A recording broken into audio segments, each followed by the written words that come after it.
What's up, everybody? Welcome to SSPN. Sorry about that, Ethan. I don't know if you saw that, but I was just turning off a fan in the background. But here we are after a Spurs game. I know it's been a long time. This will not be a traditional post-game show. It'll just be our normal SSPN live podcast. And because of that, we're just going to get straight into some Spurs news that broke this year. I mean, look, when was the last time the Spurs had a trade deadline move just in general? I think we might have talked about it on one of the other episodes. It was kind of a small one like this, but still Bryn Forbes getting moved and Juancho Hernan-Gomez, being a San Antonio Spur, was on the bench tonight, did not play, no minutes whatsoever, of course, right? But what are your thoughts on that move and Bryn Forbes being a Denver Nugget? It was a little meaningless, but I understand it still. I'm not mad at it, but I'm not you know, jumping around because it's immediately going to help our team in any way. Um, I think we gave Bryn Forbes, we did him a favor, put him on a team that had a guy like Nikola Jokic who can draw a double team, is going to get a lot more open looks and be a great floor spacer for Denver. And we got a guy that can kind of provide a little more depth at that 4-5 spot. And Juancho, I know he's not really a great player. He hasn't really been a contributor in 2 years, I think was the last time he had significant numbers and a significant role. But we got that second round pick, and I think it was 2026. So we have that to look forward to as well. 2028. 2028, excuse me. Seventh grader, baby. Yep. Very excited about who that could possibly be down the road. And I'm pretty sure, and correct me if I'm wrong, Jude, but Juancho's contract is not guaranteed after this year. So No, we could sir. just waive him, and then we have a little bit of cap room to play with this offseason. So I don't know, not really an emotional trade, but I'm glad we did something, I guess. Yeah, I mean, look, getting a 2028 second round pick out of that is honestly the more important thing. Yeah. At the end of the day, they're still second round picks, but hey, I mean, you got Trey Jones in a second round pick. Joe Wieskamp seems like somebody who could contribute moving forward. So if the Spurs keep drafting well, or maybe somebody drops, as we've seen that happen before, not going to say we're going to draft them next Manu, but you never know. Manu was a second round pick as well. So with the Spurs draft, I guess, what's the word? Their mentality whenever they're drafting and their evaluation. That was the word I was looking for. I trust Brian Wright to make those picks. He's made some good ones so far, even in the second round. Only one that hasn't really worked out is Quindary, but that actually might have been before he was the GM. So Could have been. And another thing I forgot to mention, getting rid of Bryn Forbes, it also opens up minutes for Primo and Trey Jones that we didn't actually see tonight, unfortunately. We would have liked to have seen that. But nevertheless, they have the ability to give them minutes now. yeah, all things considered, when you look at how much we were paying Bryn Forbes to get that far out of just a pick of any sort was pretty good. And hopefully by that time, the Nuggets won't be the same team that they are. Yeah. But you never know. Jokic is a franchise player, so they could still be right in the Western Conference playoff hunt even 7 years from now. Because Jokic is, let's see how old Nikola Jokic is. I can't believe Don't even think he's 30 years old yet. Not yeah, even. no. I want to say he's like 25 still. Nikola Jokic age. That's probably a better search here. Still not popping up. Okay. He is 26. He is 26. Yeah. So actually, he'd be about 34. So that's the end of his prime for sure. But, big men, they last a while. They really do. And he's got a jumper. So he's going to be effective for a long time. But anyways, moving on from that, we had another little... Well, that was a positive. Then we had a very big disappointment. So you and I were planning to come on this show and be like, all right, let's talk about Zach Collins' debut. We finally got to see him against this Philly team. And even though they recalled him on Saturday, like a couple hours later, they were like, yep, he's actually not going to play because he still has to do reconditioning. So we were teased a little bit by the Spurs. And then after that, Pop came out in the pregame press conference and says he might not even play this week with San Antonio. He might go back down to Austin and keep playing. So it's like now we've got another big ambiguity question mark after they recalled him. Like, how does this happen? Like, I mean, I guess maybe he went through the final physical and they were like, we're not ready yet. But still, it's like, I feel like you don't do that if you're like, I don't know. The recall was so weird. He played those 2 games down in Austin. Why would you call him up if he's not going to play? So, yeah, I don't even have an answer for you, Jude. I don't even have a response. It was such a weird and incompetent. I don't want to say that word, but it seems like an incompetence thing where it's like, oh, he's ready, and then 5 minutes later, actually, He's not ready. He's going to need another week in Yeah, Austin. Yeah, it's our bad. just yeah. And it's funny that you hit on that, Ethan, because that kind of, I don't know, maybe not disconnect, but it just seems like with the energy with the guys tonight, we were texting about it. I don't know. I'm wondering if there's a disconnect between this coaching staff and the team. And what's weird is this is when Becky Hammond and Mitch Johnson are out, okay? Mm-hmm. So we've seen, the players' coaches, at least with Becky, we know for sure. It was just very interesting to see the energy of the guys tonight. Obviously, they, played a close game, were able to deal with Tobias Harris and Joel Embiid, but, the entirety of that team's bench was out of the game. So, I mean, I feel like it would have been probably a pretty easy win for them if they had their whole roster. Still want to give the guys credit for fighting, and, especially for Devin Vassell for continuing to shoot and hitting some clutch threes as the game progressed. But definitely the mood and the vibe watching the team tonight, I mean, not as much fun as earlier in the year. I mean, I went to that Celtics game. I've mentioned that so many times, but I mean, I really got to feel it and see it with my own eyes. Like, I know when this team is having fun and when they're not. And usually when they're having fun, they're more successful, right? Obviously. But at the same time, something just felt really weird tonight. And, I didn't even really think about it because I saw it as just kind of like a headline. I didn't really go too much into it, but I saw that apparently there were like Dejounte trade rumors. I don't know. But yeah, I just saw Clan made a video about that. So maybe there wasn't too much into it and it was just like a Bleacher Report article or something. Yeah. But really weird vibe with the team tonight. Maybe it was just one game, but they did not mesh well together, it seemed like, at all. Yeah, confidence and energy was just really low starting out, and that could be because we kind of just started off a little cold shooting wise. And a lot of times, I've listened to interviews with guys, and they're like, yeah, some players, if they don't get going offensively, it's hard for them to get engaged in any other way, if that makes sense. So if they're not scoring the ball, they're not going to be defending well, they're not going to be cutting, they're not going to be like Lonnie Walker, who actually I thought had a pretty decent game tonight. He did. 14 points on 60%. From the field. That's a solid game from Lonnie Walker. And unfortunately tonight, it seemed like we just stepped on the gas pedal way too late for it to matter. Like it was like late in the third, or honestly maybe even like into the fourth quarter when we actually started to play with high energy, up tempo, back to how we normally play games, which is high transition basketball with a lot of passing. The first half especially, it was very discombobulated. Dejounte couldn't find a rhythm. Derek couldn't find a rhythm. And when you can slow those two down, especially when it comes to their playmaking ability, it's a detriment to this team. I know they had 9 assists and 12 assists apiece, but that really goes to show the box score doesn't tell the whole story. Yeah, absolutely. You hit on Dejounte and the struggles at the beginning of the game. I honestly feel like that's what did the Spurs in this one, because I mean, we've talked about it so many times. Obviously, Dejounte runs this thing, and he ended up having still a pretty good game, right? Yeah. But when he struggles at any point, everything else is a problem, especially offensively. And I think that with the way that he's been playing as of late, I mean, you never know. This could totally be off base. But from what I saw, it seemed like, with the way he's been playing, I think guys kind of got comfortable in like playing off of him and like, oh, he's going to get his regardless. And it's like, sometimes that just doesn't happen every night, depending. It's the NBA. Like, that's how it's going to go. So I think they had trouble kind of adjusting to that. And on top of it, Derek did not have the best shooting night, so you didn't have somebody else making up for it. And so you don't play Trey Jones. Sorry. Yes, and you don't play Trey Jones. Exactly. We're going to get into that. So Jakob obviously was able to get a couple of those ugly shots up tonight and get 25. He gets it done somehow. It was 3 for 4 from the free throw line. What a crazy thing. That doesn't usually happen with Jakob. 4 blocks too. Jesus. Yeah.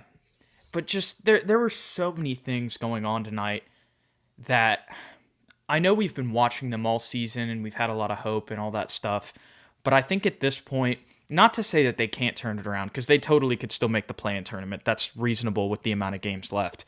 But I really feel like this team personnel-wise does just not fit. Or they do have fits, but they're not playing the people who would fit together.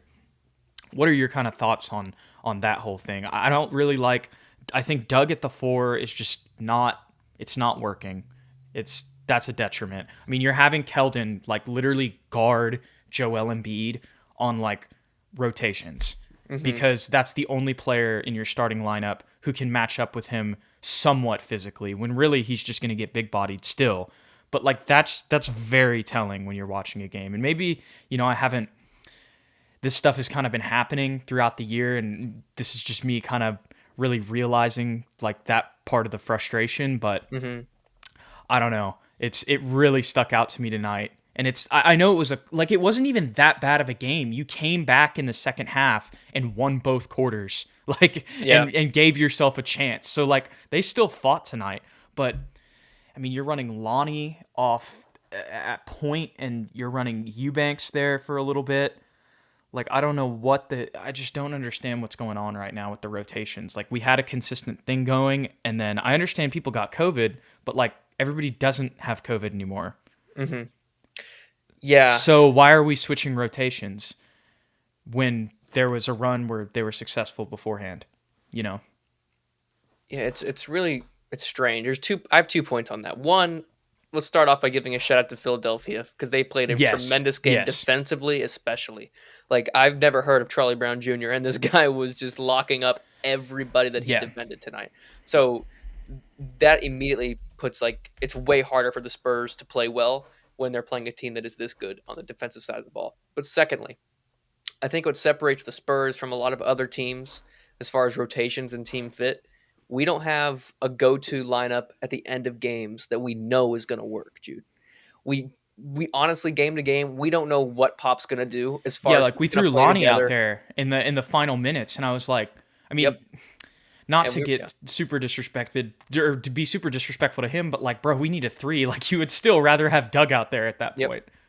And then we all remember the debacle at the end of the Mavericks game when I can't remember who was hot, but we put Doug back in the game and he just got abused and we were desperately trying to make a comeback.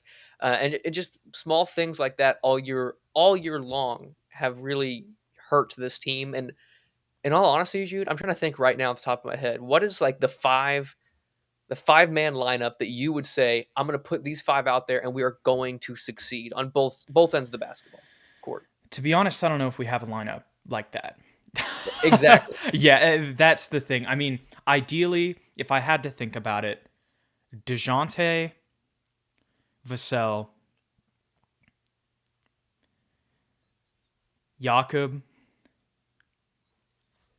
That's really it. I mean, like you could maybe throw Keldon in there, but like Hmm. I don't know. You probably throw Derek in there too, but I don't know. Actually, I don't know. I don't really like the whole Dejounte Derek thing. I think now we've tried that for a year, and it's very obvious that when Derek comes off the bench, his offensive ability is increased. I know that's probably not the best way of wording that, but y'all get what I'm saying. Like he plays better, he's more in rhythm, he has more opportunities, he can bring the ball up the floor, he can run a set, he can know his role. It's defined a little bit more. Where when he and DeJounte play together, it's like, okay, well, let's let Derek bring up the court sometime, this possession, right? And then DeJounte is going to go stand in the corner when we know that, like, if he was running it, it'd probably be a more effective, fast pace, up tempo play that put more pressure on the defense instead of just Derek dribbling and letting him run a play because we're paying him the most money on the team. Yeah. Yeah. And that's like entirely to me the reason why our rotations are as bad as they are because we don't know what to do and we're stuck in our ways a little bit. That's probably the lineup I would go with. What Boudet just Yeah, said. I like this a lot. I didn't think about Keita Bates. That's Hmm. another thing. He didn't get too many minutes tonight either, even though he played well. Like, that's another Hmm. thing. He's somebody that you could throw in there, even in the starting lineup, if you want to bring Doug off the bench and move him to the three more. Yeah, and the Landale Eubanks thing tonight, Eubanks had 5 minutes, Landale had 4. And at first I was like, okay, like I kind of see putting Eubanks in the game because he is really aggressive and maybe a Maybe little more would athletic than a in physical Landale. matchup with Andre Drummond. Andre Drummond's only 6'10" also, so Yeah, and then then I saw him do Eubanks stuff, and I was like, let's maybe throw Landale out there. And then Landale got bodied by Embiid, and then he had a few open looks. Like, and you texted me, you said we need to put him in there just so we can get um Drummond to the perimeter, and maybe we can get a mismatch there. But of And course, he we just threw him out missed. there when Embiid is there. Like, what are you doing? What sub is that, bro? Yep. No. And then he missed both threes, and I was like, "Oh no! If he's missing the threes, then he gets yanked, of course, because he missed both opportunities." But I don't know. Play Wancho. Yeah. We got him in. I'll put him in. Put him in the game. Oh my gosh, man. And I thought it was very interesting. And yeah, I'm not even mad at Yeah. Kaycock. He had his like 14th straight double-double tonight. And Yep. I think he had 14 points and 18 boards. I think Primo had a dunk tonight. So maybe it's better Primo's playing in Austin. You didn't have to deal with this crap. Honestly, so true. Like, I didn't even think about that until right now. I mean, and I know like we want him up here because we feel like at the same time he would make this team better. But it's really hard to put my finger on it, but I think it's very interesting that the coaches are out, and just the vibe tonight felt very, very weird. And it may just be one game that I'm taking away, but I don't know. Did you feel like it was a little bit weirder than it normally is, or is that just me making this up in my head?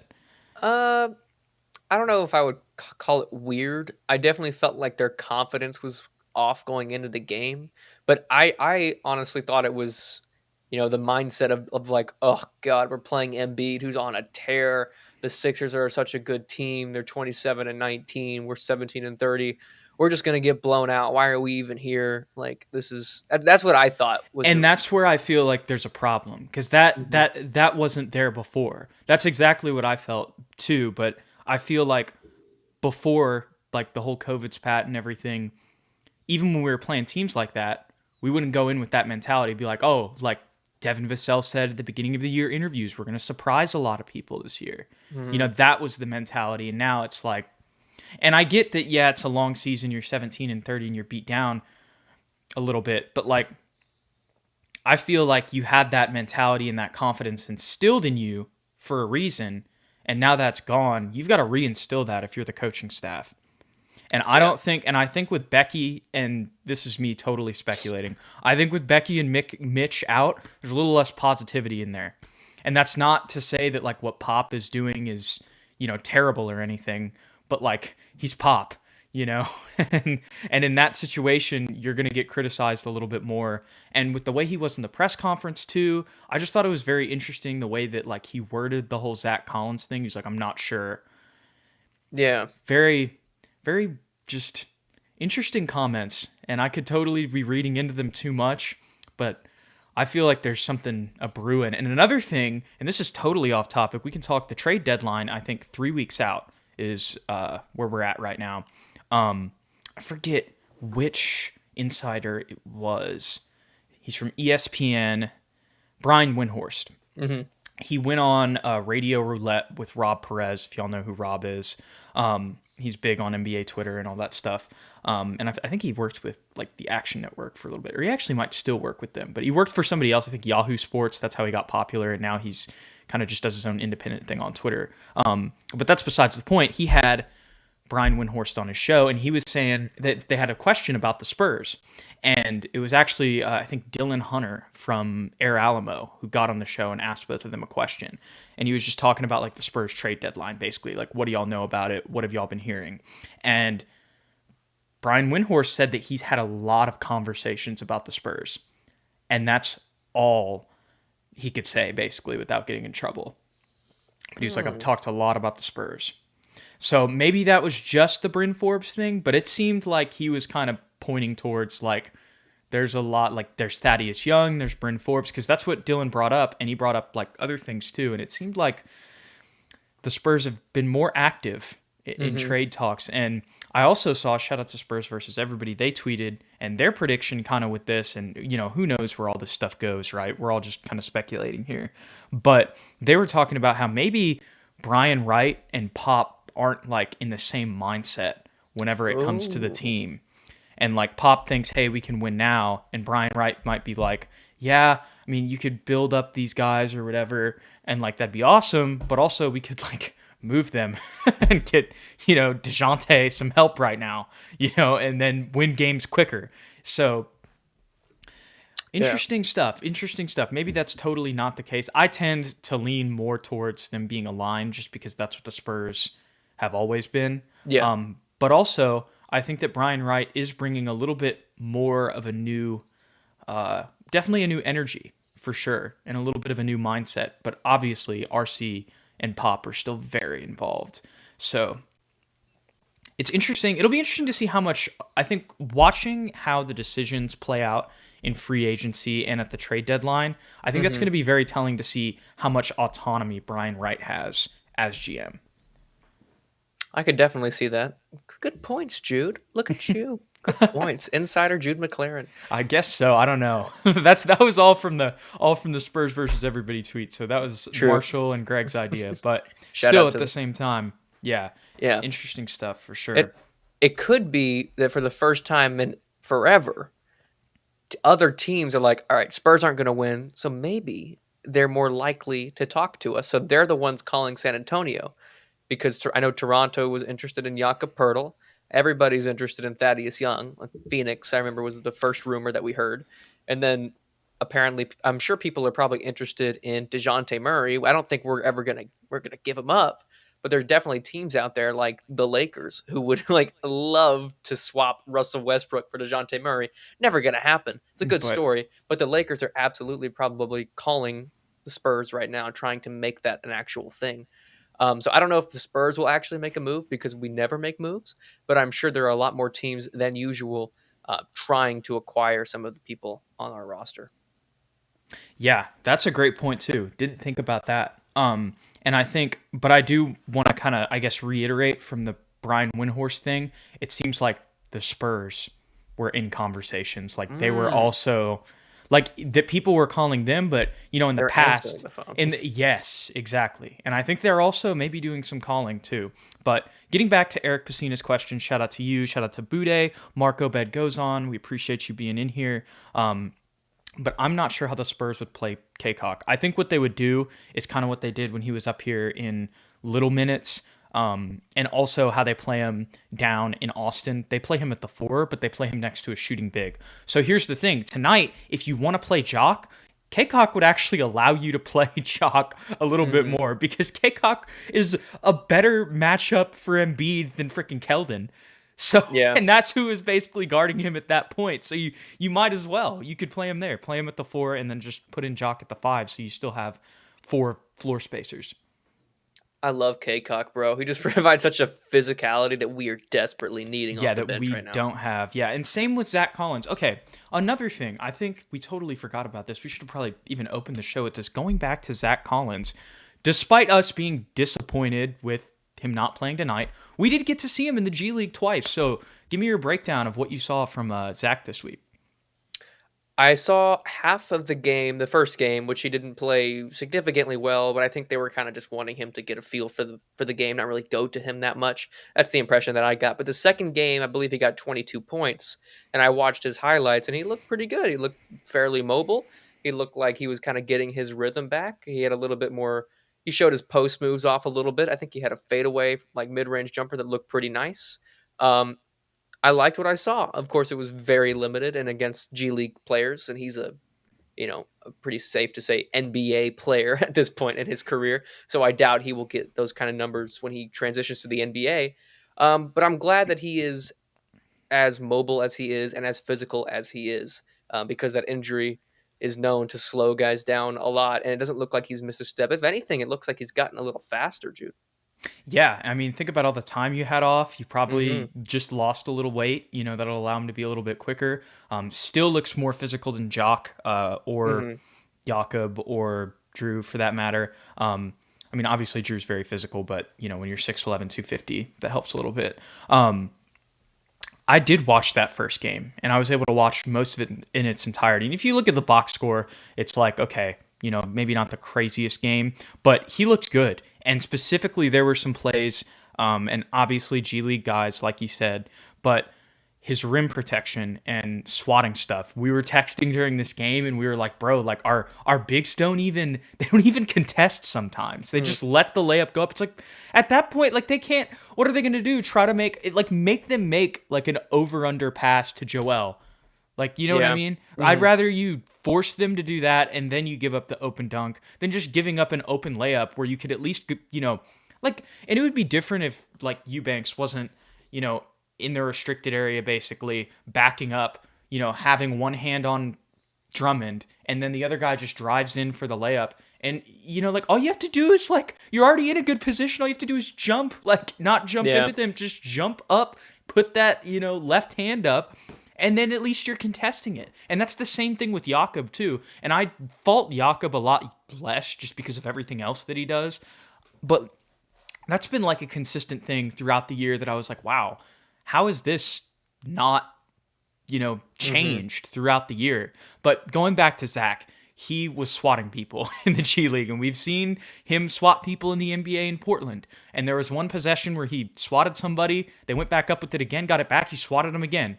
So, like, that's the aggressiveness that that's another thing that we desperately need. So maybe we need multiple dudes from the G League. Unfortunately, Kaycock's on a two-way, so there's only, a certain number of NBA days that he has left, and I think he might have actually used all of them already, but I could be wrong on that. I'm not entirely sure.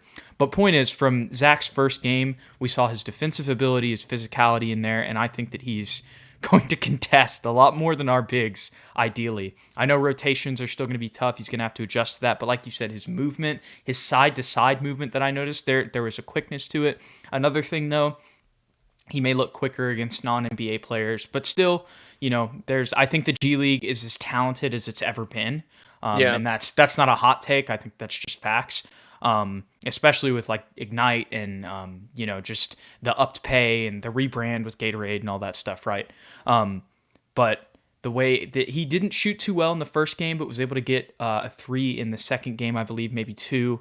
And for him to get more in rhythm in that one, I think that really showed, all right, let's call him up. But evidently not. Evidently not. So, at this point, I think I'd rather watch the Austin Spurs. So why not have him down there a couple more games? Honestly, just let him absolutely dominate, get that confidence back up. You know what I'm most excited about was Zach Collins coming back. You talked about his 3-point shooting. You talked about his blocking ability, his help defense, all of that stuff. But we finally have a guy that's going to like start stuff with the other team. Like, he almost got into a fight with Klay Thompson at one point. He's almost gotten in fights with like pretty much half the league. He's got that dog in him. He's got that dog in him, and I can't wait because we haven't had a dog since Steven Jackson probably. Dejounte's a dog. Yeah, he's a dog, but Dejounte he's kind of reserved. He don't start anything. He doesn't remember. Start. Do you remember back? I don't know what year this was, but he was locking up Harden. You remember the Harden moment? Yeah, and he flexed on him. Yeah, I remember that, but no, Harden said something to him, and then he pushed him. That's right. And then he said, like, I'm about that. That's true. Yeah, but Boudet said it best. He doesn't instigate it. I think Zach's an instigator. True. He's an instigator. He'll start something that's like probably you shouldn't have started that, but I'm glad you did because it's fun and it's going to get the momentum back on our side. That's a great point by Boudet because literally tonight, Dejounte was like walking. He got fouled by Tyrese Maxey. And then he like walked past him at one point and kind of like moved him out of the way. And Maxey thought it was a shove. And then Dejounte looked at me. He was like, "Oh no, bro, I really didn't mean it that way." Like I read his lips. Like he was like apologizing to him. So yeah, he actually tried to not instigate something in that moment. So yeah, which is what you want from your star. Yes. Sorry, go ahead. Yes. No. Go ahead. And your point with Zach Collins, I feel like Keldon. He never really instigated stuff, but his energy level is just like, where is that? Like, just even celebrating like players' shots. That's why I think I was weirded out. And I think that's probably been a progressive thing that's been happening that I just didn't even realize until watching this game. But like, I want him to be himself. I think he needs to get himself going before he gets other people going. Yeah.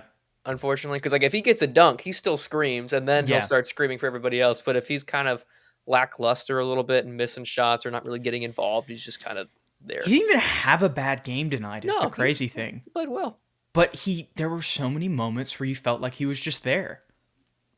Yeah, he got a lot of buckets in transition. Yeah, and that's the thing where I guess I'm getting to like the greater whole of this offense. And we were talking before this, like we don't fit. This team doesn't fit right now. No. Like there's way too much standing around and like isolations. And I think that this is something that they may have told us before the year. I saw SpursTube TV, Rob Trejo tweet something pretty recently, just kind of about like the Spurs' really simple offense. And I just wonder if that's the way to go. Like, I feel like we have the ability to run like some motion stuff constantly. Like, we have the ability to like run guys. We have like Keldon can cut and be effective off ball. Mm-hmm. Just the threat of him moving, right? Especially rolling to the rim with the way that he can drive to the basket and big body a lot of guys that he's matched up against, usually. Unfortunately, we have to play him against post too much, in my opinion. Mm-hmm. Sometimes Lonnie will hit some threes, but he is not a spot-up shooter. He's No. an athletic, get him the ball and let him go type of guy. But the problem is you have Dejounte who already does that, and he does it way better. So then you have two of those guys who need the ball in their hands. Derek has not been reliable off the ball. He hit some threes tonight in clutch, and that's great. We know that he's reliable on defense, and he does good things offensively. I think that we talked about this earlier. I honestly think that Derek can be a really effective offensive player. We've seen it before. But when has that been? That's been when he hasn't played next to Dejounte Murray. Yeah. Other than a couple rare instances. Yeah. It's very true. Mace, want to appreciate you for being in here. And this is where Eric was talking about it. Is it disinterested play, or dare I say a lost locker room? That's where I'm wondering. I'm really wondering. And I don't know what's, I don't think that it's the entire locker room, but I feel like there might be, if this is so bad, I'm saying stuff about Pop. And look, this is not me saying that he's not the best ever and that he's not, he's done so much for this franchise, won all 5 championships. But this is a very young team. He's the oldest coach in the NBA.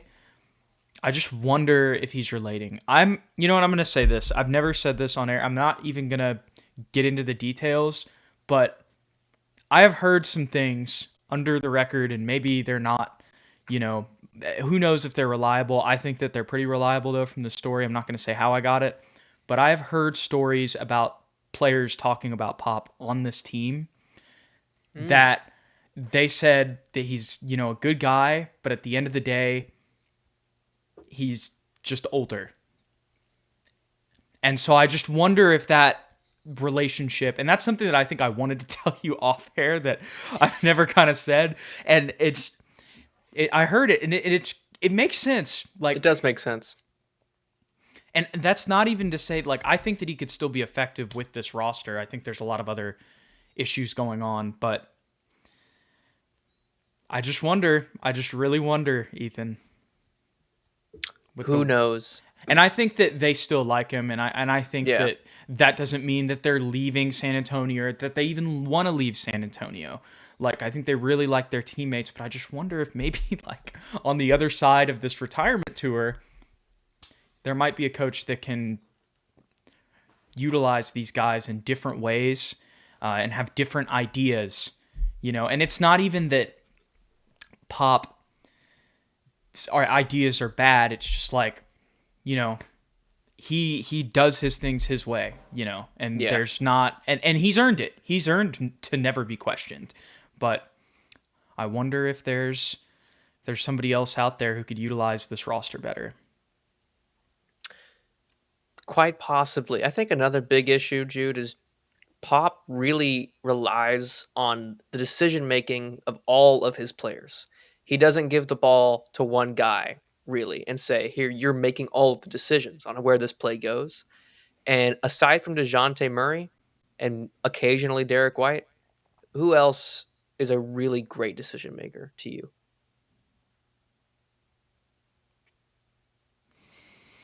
I like Devin a lot. Yeah. He shot, whatever he shot. Let me look at this.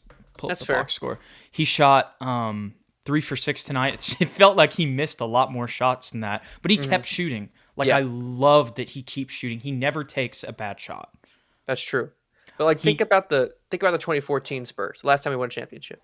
Everybody on the roster could make the extra pass, could find the open man, could see the full, width of the court, not just the two guys that are in his immediate vision. And I don't think we have a roster of guys that are capable of doing that at this point in time. And part of that is their age. And I don't Yeah. think Pop can adjust to that necessarily. Perhaps that could be a reason as to why the team kind of struggles offensively. Because, you know, it's almost like that. Why can't you do that? It's like, because I'm not that good yet. Like, I'm not that player at this point. I'm not Tony Parker. I'm not Manu Ginobili. I'm not even Boris Diaw. You know what I mean? And well, this team could use a Boris Diaw. Yes. It really does need a Boris Diaw. And yeah, I don't know if that's maybe part of the reason Pop is kind of struggling to connect with the roster. Perhaps who knows exactly. Yeah. Another thing, so y'all brought up Boris Diaw, and I just thought about, like, Boris would be somebody who would do kind of dribble handoffs too, right? Yes. Jock tried to do that this game, which he always does, and literally, like, the two guys in the corner, Didn't I want even to come. yeah, I forget who it was. I know one of them was Lonnie, but they just didn't even come. And then he was like, "All right, well now I've got to move around on my pivot foot and find somebody to pass it to." Like, that's the stuff that I was talking about. I'm like, there's a lack, there's a disconnection, Yeah. and I don't think it's because they don't like each other. No. Because I know they like each other. It's very obvious that they all get along pretty well. Yeah. So no cohesion. that's where, and that's, we saw that earlier in the year, and maybe this is just one game, but I feel like this is also kind of in this little skid. I don't know. That's kind of where I feel like that's been a continuing theme. Yeah. Good points, Jude. Good points. Asia, thank you for being in here. Mace, Pop was right in keeping Landale and Primo out, though. Those guys weren't NBA ready. Yeah, Landale definitely at the time, I think him playing in the G League helped him a lot. And there are definitely still some things that I think at this point with the team, it's probably better to have Primo and Austin, actually. Just like watching this game tonight, I don't know. And I'd still rather have him in the game than some people. But I think what we may be doing, especially with Trey Jones not playing tonight, that's the other thing that we could kind of touch on. That you and I were maybe like, hey, let's throw an actual point guard out there instead of having Lonnie run point for a little bit. And eventually they were like, okay, no, we're going to have, after that went as it did, they started kind of just staggering the minutes and had Derek out there running point when Dejounte was off the floor for the bench unit, which we talked about. We don't mind that, but they had to switch to that mid-game. What do you think? Like, I guess, what do you think about the decision to not play Trey Jones? Why do you think that is? What are your thoughts on that? I honestly don't have a clue. I know Jude. why. Do you? Is it? Go ahead. It's Lonnie contract year. We're going to give him all the minutes now, the second half of the year, which, I mean, a higher draft pick. Yeah, I guess so. It really bugs me, though, because when you're a young team, usually you play like 10, 11, even 12 guys deep, and we played 9 men tonight. Or actually, we played 10. But one of them was Eubanks. Yeah. So we really didn't. Eubanks didn't play well enough to stay in the game. So then later, for his minutes, we subbed in Jock. So we only played like 4 positions off the bench, if that makes sense, even though we played 2 guys at center. Yes. And Trey Jones definitely would have helped tonight as far as like being competitive and winning the game, because we only had 3 assists total from the bench unit guys. Trey Jones is a known facilitator and a pretty decent defender. I know he's not going to knock down open shots. We've literally seen it throughout the year before the whole COVID thing. That's kind of what I'm getting at. Like, why are we changing our rotations? I don't understand. I don't know. I have no idea. I really wanted him to play. I don't see what the big deal is if he played Trey, Lonnie, Devin, Kid Bates, Landale. That's like, what's the big? Yeah, exactly. Very easy. Solid. Yeah, and like that's the other thing about, like, I know I've been hard on Lonnie throughout this episode, but the other thing is I think that Lonnie would benefit from Trey Jones being on the court. Like, Lonnie would be able to be utilized better with the point guard running sets for him. So there's a reason. I know I'm not comparing Lonnie Walker to Michael Jordan, but there's a reason Michael Jordan didn't play point guard. Mace says that Pop is stealth tanking in his conspiracy take, which ooh. Yeah. Oh God, Pop forgot he got rid of Bryn. He was like, he called for Bryn. He's like, Bryn, get in. Oh wait. I mean Drew. Yeah. Look, hey, and all of this being considered, Mansley, I don't know. I think this is your first time I've seen you in here. Forgive me if you've been in here before. Appreciate you. We'll do better next season. You're exactly right.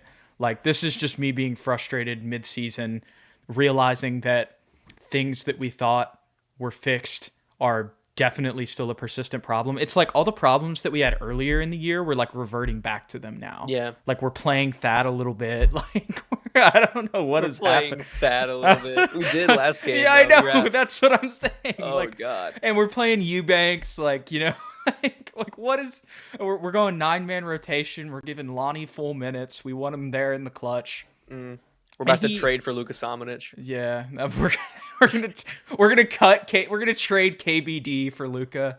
Just Yep. Oh my gosh, man. Well, I'm just very I think that's the problem. Like we're reverting back. We have anecdotal evidence earlier this year of things working out. Like even if like sometimes you get bested because we're just not as talented as the team we're playing. Like that bench unit you said was like, that's a solid bench unit. Like you've got your point guard, you got your shooting guard, you got your 3, you got your 4, you got your 5, right? And you have that in the starting lineup too, right? Mm-hmm. You have Dejounte, Derek. Well, I guess we don't really have that. We don't really have a 4. That's my thing in this starting lineup. And I guess that's where everything gets a little bit confusing. That's where I almost want to start Keita Bates. Yeah, me too. But the problem is off the bench, you don't really have a 4. That's why you need Zach Collins back. Please fix everything, Zach. Or what do we have Juancho. We're fine. Just give him a second. He's just figuring out the offense still. He needed the game to figure it out. I'm trying to figure out like how we could fit in these rotations with Doug not playing at the 4. And that's where I'm having my issues. I don't think that there's a way. There is a way, but you're not going to like it. Who loses minutes? You will trade Jones just wouldn't get any minutes, and you would move Lonnie to the 1, Devin at the 2 off the bench, with Doug at the 3, and then you'd put KBD at the 4 and Landale, and then you'd move Zach Collins to the starting 4. Okay, so KBD loses minutes. Give me that. Who's the backcourt of the bench? It would be Lonnie at the 1 and Devin at the 2, with Dougie at the 3. Okay. And then KBD loses his minutes, which is unfortunate. But everything with that, except wait. So why does KBD lose minutes? Because he's the 4 off the bench right now. And if you put Zach at the starting 4, oh wait, no. You see what I'm saying? Yeah. KBD is he's still the 4 off the bench, right? Correct. So what you could do. This is our SSPN dream lineup. I think this is how we can we can end today's episode. What was I going to say? Okay, so you can move Derek to the starting lineup, or excuse me, to the bench, and then you can move Devin up. You see what I'm saying? I'm with that. So let's see. Let me write this out. Let's get this down for the end of the show, and we can maybe make a clip out of this. SSPN's lineup fixes. This is our lineup remedy for the San Antonio Spurs to end off this live stream. What's up, Ruben? Appreciate you being in here. Eric, love the comment. We're going to trade Lonnie and get back Jonathan Simmons. Yo, we need that. 2017 Jonathan Simmons. This team needs him. All right. Y'all remember that? He really hit a half-court shot. He went crazy in Game 1 against the Warriors, the KD Warriors in their debut game, and hit a half-court buzzer beater at halftime. That was crazy. God, Zaza. Zaza, screw Kawhi. Zaza stole Jonathan Simmons' championship. Changed my mind. Facts. Anyways. All right. So, our lineup, Dejounte, Devin, Keldon, Zach. I'm writing this down for future reference. Zach, Jakob. That's the starting lineup, right? And that is just, oh my God, that looks so much better than what's going on right now. I feel so bad. And the thing is, Derek, I was just kind of crapping on Derek even a little bit, but like Derek's not bad. It's just his fit. Because even this year, it's like you bring him off the bench once and he has just like the best game. Yeah, just the best fitting game he's had all year. It's like, okay, we know what's going on now. Okay, so you'd have Derek, Lonnie. Devin. Or no, you'd have Doug. Oh yeah, Doug. Yeah. Doug, KBD, and Jock. Make it Hernan Gomez. So Trey Jones loses minutes in this situation, but ideally next season he's the point guard. You can play Derek next to him, or you can even play him off ball of Derek. Like, because What about Primo? We literally. And what about Primo and our number 1 overall selection? That's going to be a guard this offseason. I looked up 3 different mock drafts, Jude, and all 3 of them had us selecting a guard at like pick 6 or 7, and I was like, no, please, God, no. Like, please. We're just never. We're gonna let We're letting Jakob walk, and we're letting Drew walk. Oh my God! And we're like, we're coming in with Zach Collins, Jock Landale, and a team full of guards. Yep, and literally like the descriptions were like exactly what Derek and Dejounte are. They're like 6'5" guard that can play 1 or 2 spot, and I was like, I don't want that. Please, no more. Oh my gosh. That's enough slices. Wow. Okay, here's another good conversation here. Maybe K-Cock is this year's Simmons or last year's KBD. Comes in, earns a contract next season. Could see that potentially. Perhaps. Yes, he's a little undersized, but his physicality is great. They got to let Manu convince Derek to come off the bench. Yeah. I don't even think it's that. I feel like Derek would be willing. I think that they just want to start him. It would be different if they didn't have a high IQ, versatile, long defender who could replace him, who can also shoot threes and has a bag. But that's Devin Vassell. But they do, and they still don't want to put him in.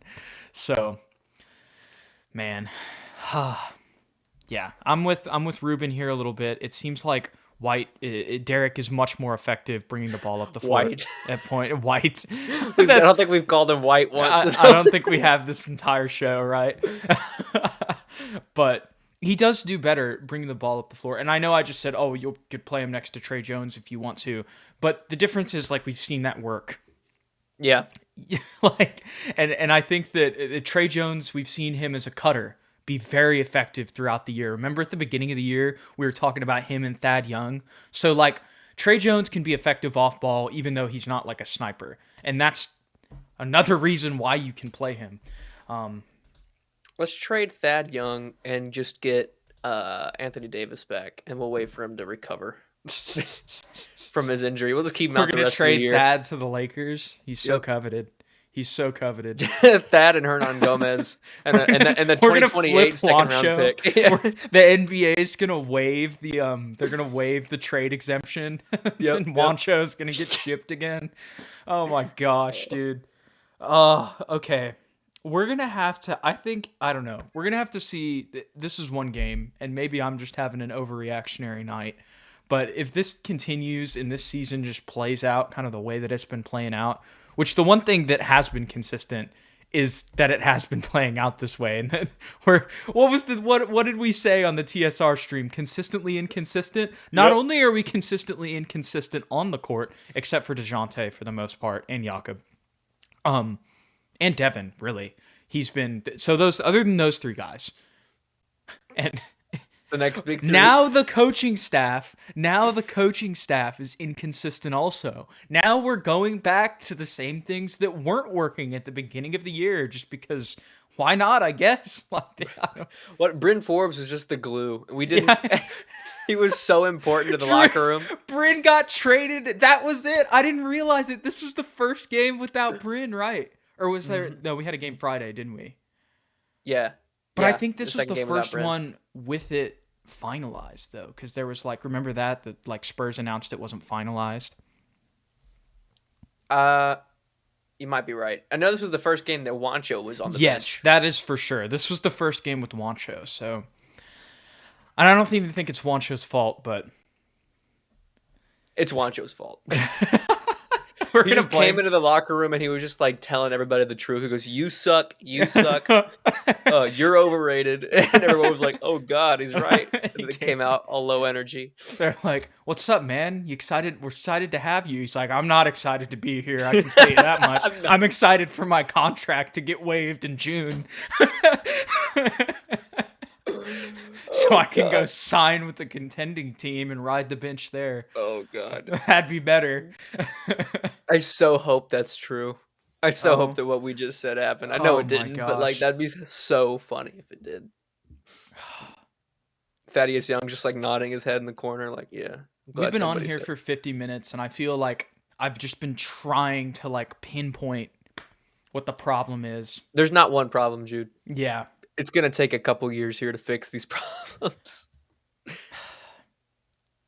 I feel, yeah, I don't know. I mean, look, I like developing a lot of these guys, but I think that there might be some guys that we might need to move, not based on their talent, but just on their fit.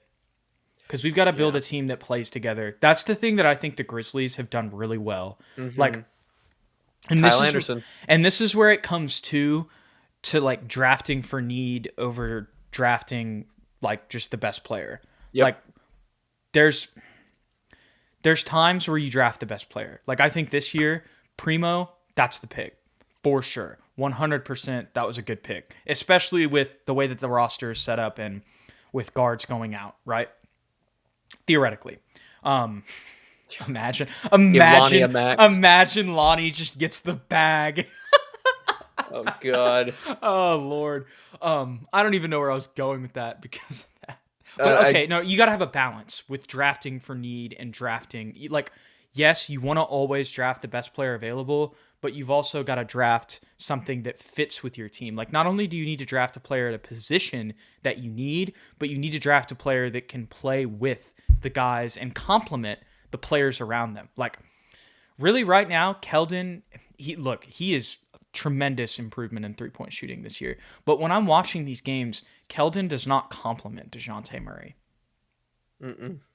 Derek White does not complement Dejounte Murray. Devin Vassell complements Dejounte Murray when they're out there. Yeah. Jakob Poeltl complements Dejounte Murray, or Dejounte complements Jakob, I compliment Dejounte Murray. Yeah. We compliment Dejounte Murray every episode. Yes. Yes, we do. But like even off the bench, like let's see. So who did we play tonight? We had Lonnie predominantly. Yep. But like it was all mixed lineups. We didn't even really have a player off the bench. But Lonnie doesn't really complement even Vassell. I mean, he kind of does because he has the ball in his hand, but he doesn't do it effectively. Eubanks sets screens. He's gotten a little bit better at that. I got to give him that. I got to give, look, screens. the greatest of all, the greatest player in Spurs history, he got a little bit better, in his time recently. KBD compliments everybody.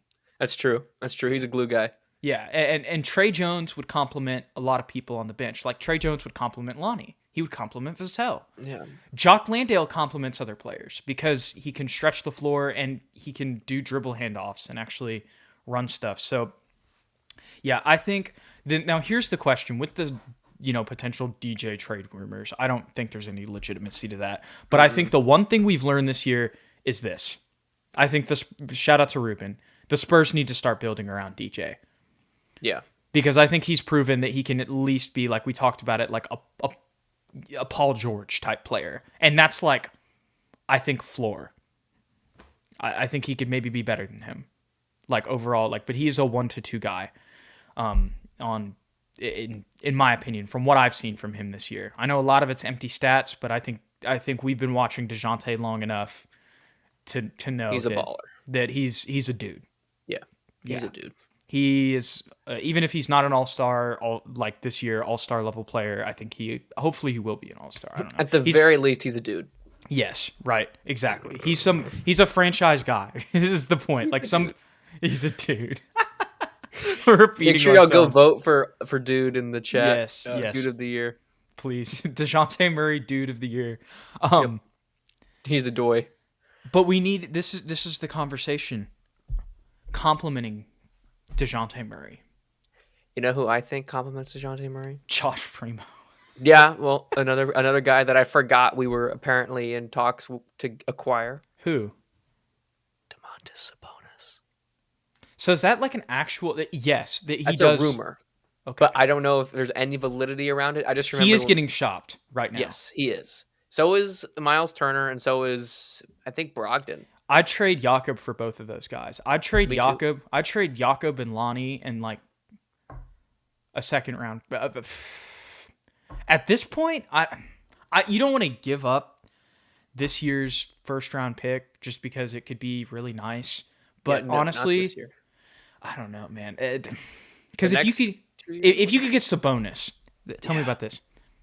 Domantas Sabonis, you get him, you trade Jakob Lonnie, this year's first round pick. What are you saying? I honestly don't think that's that bad. It's not horrible because if we don't have the number 1 or number 2 or if we're not in top 4, we're not going to get one of the big guys that can really make a difference, which is Paolo, Chet, and your guy. Who do you like? That's the 4. He's like 6'10". Talking about? Well, you said Paulo, Chet. Oh, and then Jabari Smith from Auburn. He's probably going to be the number 1 pick. Yeah, those 3 guys are going to probably go in the top 4, honestly. Mm-hmm. Maybe top 5. So if we're not in the top 5, I wouldn't mind going after Sabonis. I love Sabonis. But I would much rather give up either next year's or the year after's first-round pick. Boudet says, heck no. And look, I respect it, and I like this. We need Primo to grow. Keep growing, Primo. But here's the thing. Here's why I'm okay with it. And if y'all think I'm crazy, it's like respect. But Domantas Sabonis is 25 years old. Mm-hmm. He is on the Dejounte Murray trajectory, and I feel like, but this is a good point too, Eric. I mean, he is often injured. It's usually little injuries, so it's not something that like plagues him for the entire season. But that is something that would come with it. It does seem like he's out a lot. But at the same time, I mean, right now he's 5th in the league in boards, 30th in the league in scoring. I know that doesn't sound too crazy, but really, like all things considered, how many players are in the NBA? That's really, really good. And he's top 40 in assists as a big man too. Yep. So he's 19, 11, and 5. He's a guaranteed double-double every night. And it's actually 11.9, so 19, 12, and 5. He can score at all 3 levels. He is a much better rebounder than Jakob. He would fit more than Jakob. He's more mobile than Jakob. He's not obviously not as good of a shot blocker as Jakob, but he's still not like a slouch on the defensive side of the ball either. Let me see what his... He's a very capable defender. So we are in the 2021-22 NBA season. Yeah, he's only got a quarter of a block, but you want to know something crazy? He's averaging a steal. He's averaging 1 steal a game. So he can get his hand in there. And he's one of those under-the-radar fringe all-stars every year, similar to Dejounte Murray. So as far as that's concerned, they would fit together. So Eric says he's in. Appreciate you, Eric. Yes. And hey, look, if you say no to the first-round pick, I completely get that. But I feel like that's a trade that... Here are my keys. Indiana, what'd you say? You said, here are my keys. Eric did. But that's a trade that Indiana might accept. But here's the problem. Apparently, I saw a report, and who knows with all these reports, but I really did see that the Kings might be willing to trade De'Aaron Fox for Sabonis. But I feel like if they were going to do that, that would have already happened, in all honesty. Yeah. I don't know why they're so quick to give up De'Aaron Fox. I think he's like a really nice... I think they've just been trying it for a while, and it's not working. It's the Kings. Yeah. It's the Kings. They really went... I don't know. DJ, Devin Vassell, and Primo. Those are the only untouchables for me. Yeah, I think I'm with that. I'm not going to be very happy to trade Keldon Johnson, but if the right deal pops up, that he's not somebody I consider untouchable at this point. I'm with you, White Dog Skater, on that. Those are my 3 guys. That Zach Collins and that Domantas Sabonis front court. Ooh, that is nice. And then reunite him and his favorite guy, Dougie McBuckets, who he got a lot of threes off of those double teams from Domantas Sabonis. So, Yep. Okay, so answering Mace's question here, I don't know if they'll take any of ours not so great pieces. Yak's a solid piece, and he was a top 10 pick. Yeah, so exactly, he is a solid piece. When I read that, I thought it was like an argument against not trading him or not trading him, but I think you're just saying that they don't know if they'll take the great pieces, but they would take Jakob. And if anybody's concerned about trading Jakob, because he is really kind of been, our baby Gobert this year, remember Zach Collins is coming back. That's kind of the remedy. Eubanks is ready. Yeah. and we're starting Eubanks. Hey, we got Juancho for a reason, bro. He's just waiting. Bro, can you imagine the Juancho, Hernan Gomez, Drew Eubanks front court? Bro, the lobs. But in reality, going back, you could have Zach Collins off the bench and Sabonis starting. And then you have, those are very similar players. Like, not, I think Sabonis is obviously better, but in just being able to score at all three levels and being aggressive. Mm-hmm. Like he's an all-star. Yeah. He's an all-star next to what we think is an all-star caliber point guard in Dejounte Murray. It's Bagley. I like Bagley. I think he's kind of a question mark right now in his career, but I do like his upside. I'm trying to think if... I don't think I would go with Marvin Bagley over Jakob, just because Jakob's way more proven in the league. He's just much more of a sure thing. Let's see. Mark says, can we get a big man that is of African descent instead of one with European ancestry? Look. Hey, I remember we were talking about drafting Usman Garuba, and he's not even, technically he's from Spain, but like I get what you're saying here. We need like an athletic, like mean dude, I'll take DeAndre Ayton if he's available. Yeah, and I think he's actually from the Bahamas, but still, like, yeah. What was I gonna say? But like, for example, I'll do a little UFC reference. Francis Ngannou fought last night and body slammed this guy named Cyril Gane a couple times, and got a big win. Got a big win last night, right? Like that, somebody who has had to, grow up working in the minefields and is like really been through some stuff, like Francis. Like if we could get a Francis Ngannou type center, I think that's what the Spurs need. I think that's the best analogy I've made on the show. That's a great one. I don't know anything about UFC, but it's a good one. Yes, and like. Somebody's talking about it right now. White Dog Skater's talking about it. Is Dedmon. Dwayne Dedmon is kind of like the last like type of solid athletic energy guy that we had. He had a great year. That year. So yeah, and Boudet says who's a beast fighting through this injury. Yeah, that's crazy. He had a torn MCL. See, these are the type of dudes we need who can play through torn MCLs. Yep. Can't do that in the NBA. But yeah, a center that could jump. I mean, Eubanks can jump. He's Blake Griffin light. All right. He is Blake Griffin without the skill. But yeah, no, that's a great point. Probably Dedmon, White Dog. That's really the last guy who could like catch lobs. I love how you just say their names, dude. And some of them are absolutely like hilarious. White Dog. Who was the dude that? But think about it. Who was another? Oh my god. I'm gonna talk about it. I don't know who that was. But like, think about it.